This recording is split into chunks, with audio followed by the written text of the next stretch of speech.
Hi folks, Puffin here with a Briefa version of the Antifa News Briefa for March 13, 2022.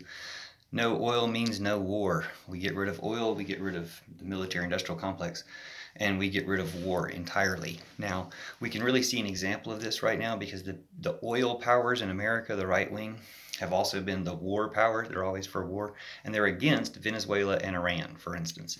About half of them are for Putin because they're Trump Putineers, but they've always been against Venezuela because they're socialist, and against Iran, I don't know why, because they have beards.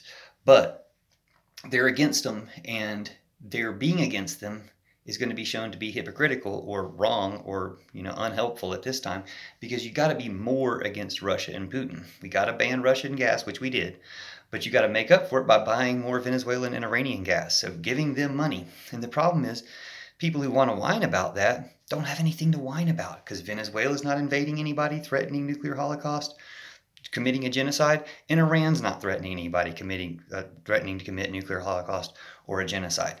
Putin is doing that. Russia is doing that. And as long as they're doing that, everybody who's doing that with them and helping them will go down with Putin. So it's going to be everybody scatters out from any association with Putin and Russia. Everybody turns against Putin and Russia and lets Putin collapse, lets the Russian economy, whatever, collapse, lets the oil industry collapse ultimately. But the other ones that are going to make up for it will benefit greatly from oil prices being high, and they should.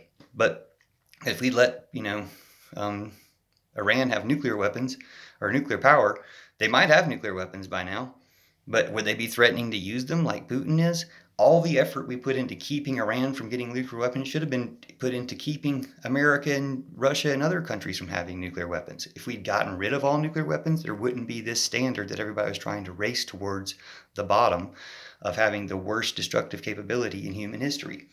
And while we have it, all it is waiting for a madman like Putin to come around and use it. We just don't need to have it. We don't need to attract madmen in that way.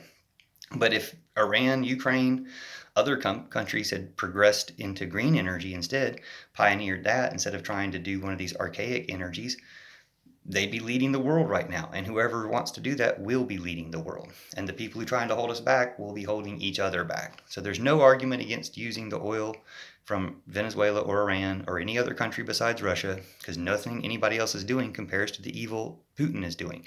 That's how it ends up backfiring on him and all the oil companies, because there's never going to be an excuse to ever build any more oil infrastructure anywhere. It's going to be all green energy from here on out, and all the people who are saying we need to build more oil are just going to look like stupid Trump Putineers, which is what they are, because anything that relies on that infrastructure is giving power to those oil tyrants and keeping war going. So we can stop war. We just have to stop oil and all the stuff that goes along with it, even the governments that go along with it. We'll stop them. Hashtag pillow revolution. We can do it from bed, completely non-violently, just with the power of our words. So thanks for sharing these words. Thanks for commenting with words of your own.